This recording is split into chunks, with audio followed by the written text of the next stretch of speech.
اعوذ باللہ من الشیطان الرجیم بسم اللہ الرحمن الرحیم الصلاۃ والسلام علیکہ یا سیدی یا رسول اللہ الصلاۃ والسلام علیکہ یا سیدی یا حبیب اللہ۔ ناظرین و سامعین، خواتین و حضرات، السلام علیکم ورحمۃ اللہ وبرکاتہ۔ میں آج آپ کے سامنے ایک بہت ہی اہم نکتہ لے کر آیا ہوں۔ وہ نکتہ یہ ہے کہ یہ مہینہ صفر المظفر کا مہینہ ہے۔ اس مہینہ کے متعلق آل عرب جو تھے، آل عرب میں یہ ایک بات مشہور تھی کہ اس مہینہ میں کوئی کام نہیں کرنا، کسی کام کا آغاز نہیں کرنا، شادی بیاہ نہیں کرنی۔ وجہ کیا ہے کہ یہ نحوست والا مہینہ ہے۔ اگر اس مہینہ میں شادی ہو گئی تو شادی جو ہے وہ کامیاب نہیں ہوگی۔ یہ سفر کا مہینہ ہے، یہ نحوست والا مہینہ ہے۔ یہ اہل عرب میں مشہور ہو چکا تھا، یہ جاہلانہ رسم مشہور ہو چکی تھی۔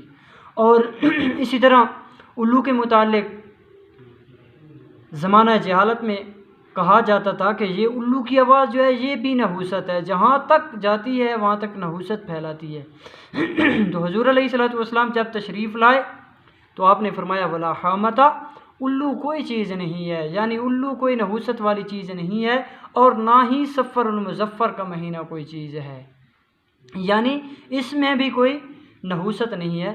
تو سامعین عزیز وقار، دیکھیں کہ صفر المظفر کامیابی کا مہینہ، اس کا معنی بھی ہے کہ کامیابی کا مہینہ، لیکن جہالت کی وجہ سے وہ لوگ کہتے تھے کہ اس مہینہ میں کوئی شادی کرے گا یا کسی کام کا آغاز کرے گا تو وہ کام میں بھی کامیاب نہیں ہوگا اور وہ شادی بھی کامیاب نہیں ہوگی۔ لیکن دیکھیں اسی مہینہ میں حضرت علی شیر خدا کرم اللہ وجہ الکریم اور حضرت سیدہ طیبہ طاہرہ عالمہ عابدہ فاطمہ الزہرا رضی اللہ تعالی عنہا کا نکاح ہوا، آپ دونوں کی شادی ہوئی۔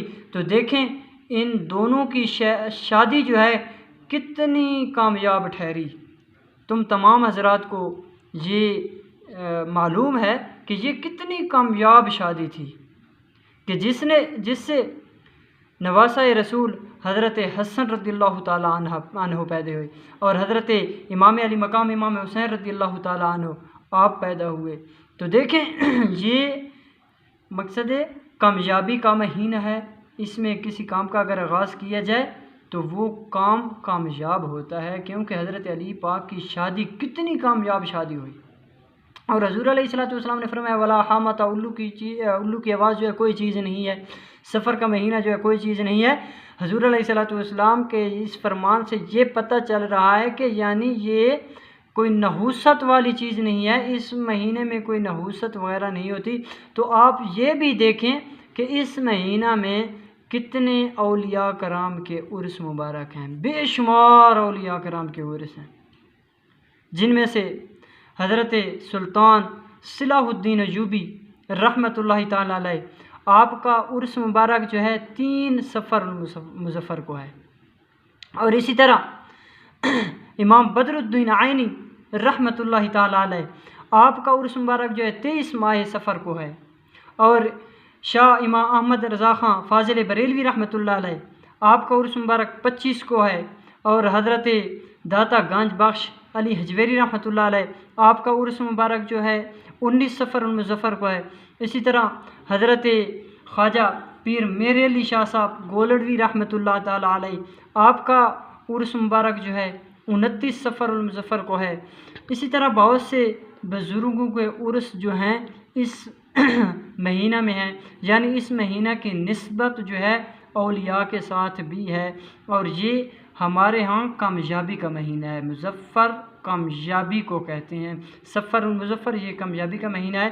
تو آپ یہ دیکھیں کہ کسی کے ذہن میں اگر یہ بات ہے کہ اس مہینہ میں شادی نہیں کرنی، اگر کسی کے ذہن میں یہ بات ہے کہ اس مہینہ میں ہم دکان کا آغاز نہیں کرتے، مدرسہ کا آغاز نہیں کرتے، کسی بھی کام کا آغاز نہیں کرتے، اگر شریعت کے تحت کام ہے تو اس کا آغاز کریں، انشاءاللہ العزیز اللہ رب العزت اس ماہ سفر المظفر کے صدقہ سے ہمارے کام کو کامیابی اور کمرانی اور ہمیں اس مقصد میں کامیاب فرمائے گا۔ تو دعا ہے کہ اللہ رب العزت ہمیں ان جاہلانہ رسموں سے نجات عطا فرمائے اور بزرگوں کا طریقہ اپنانے کی توفیق عطا فرمائے۔ آمین وما علیہ الا البلاغ۔